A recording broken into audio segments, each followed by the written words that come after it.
Welcome, everyone. Today we're doing a deep dive into a really interesting piece of text. It's a transcript from someone named Nefra Senet. Yeah, it's quite something. And our plan really is just to dig into her words, see what kind of world, what situation she's actually describing. Exactly, solely based on this broadcast transcript. So let's jump in. She starts with Grand Rising and references Alkebulan. Right off the bat, that's striking, isn't it? Grand Rising feels very specific, and pairing it with Alkebulan, well, that's widely considered an ancient name for Africa. It signals a deliberate, perhaps reclaimed cultural identity. Definitely feels intentional. And then she throws out names like the 13 Kingdoms, Neo-Kemet, and Eden. Was that formerly something else? It hints at a complex map. It really does. You've got this mix of, well, maybe futuristic or altered place names alongside ones that echo ancient history, like Kemet. It suggests a fragmented political scene, perhaps. A fragmented landscape, but maybe unified under this broader Alkebulan idea. And she calls herself the eyes and ears of the people.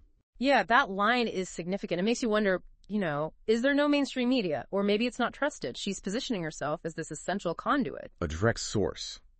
And she says Alkebulan is awake, and she's watching. That sounds like more than just reporting news. Oh, absolutely. It frames her broadcast as like an act of resistance, maybe even a warning.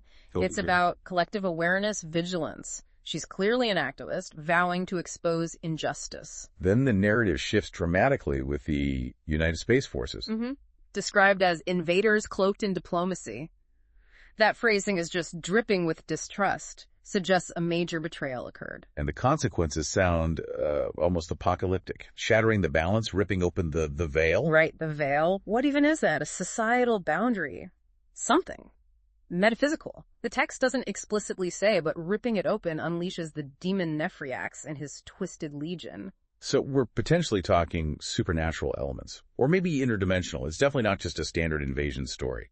Not at all. It adds this whole other layer of terror and complexity beyond just, soldiers arriving. But she doesn't just paint a picture of victimhood.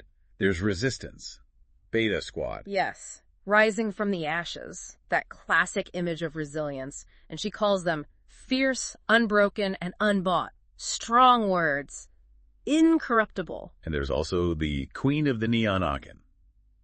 Another evocative name. Very evocative. Radiant, relentless, revolutionary.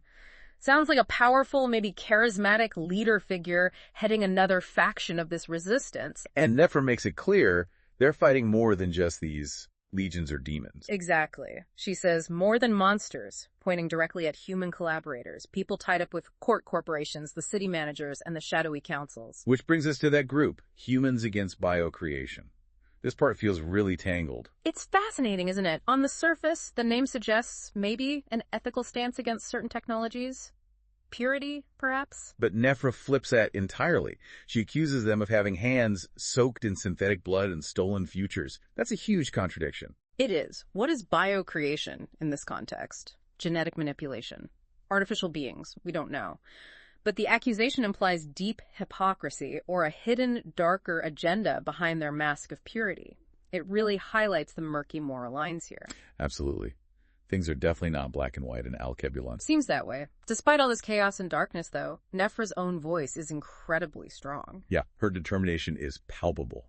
We will not fold. We will not fade. Yeah. She sees her role as vital. A conduit to the soul of a rising world, she says. That's powerful. She clearly believes her broadcasts are essential for survival, for morale, for truth itself, even with the risks involved. And her closing. Life, health, and boundless prosperity. ACE. It feels like a blessing or an affirmation of core value. ACE, yeah. It grounds the struggle in something fundamental, something they're fighting for, not just against.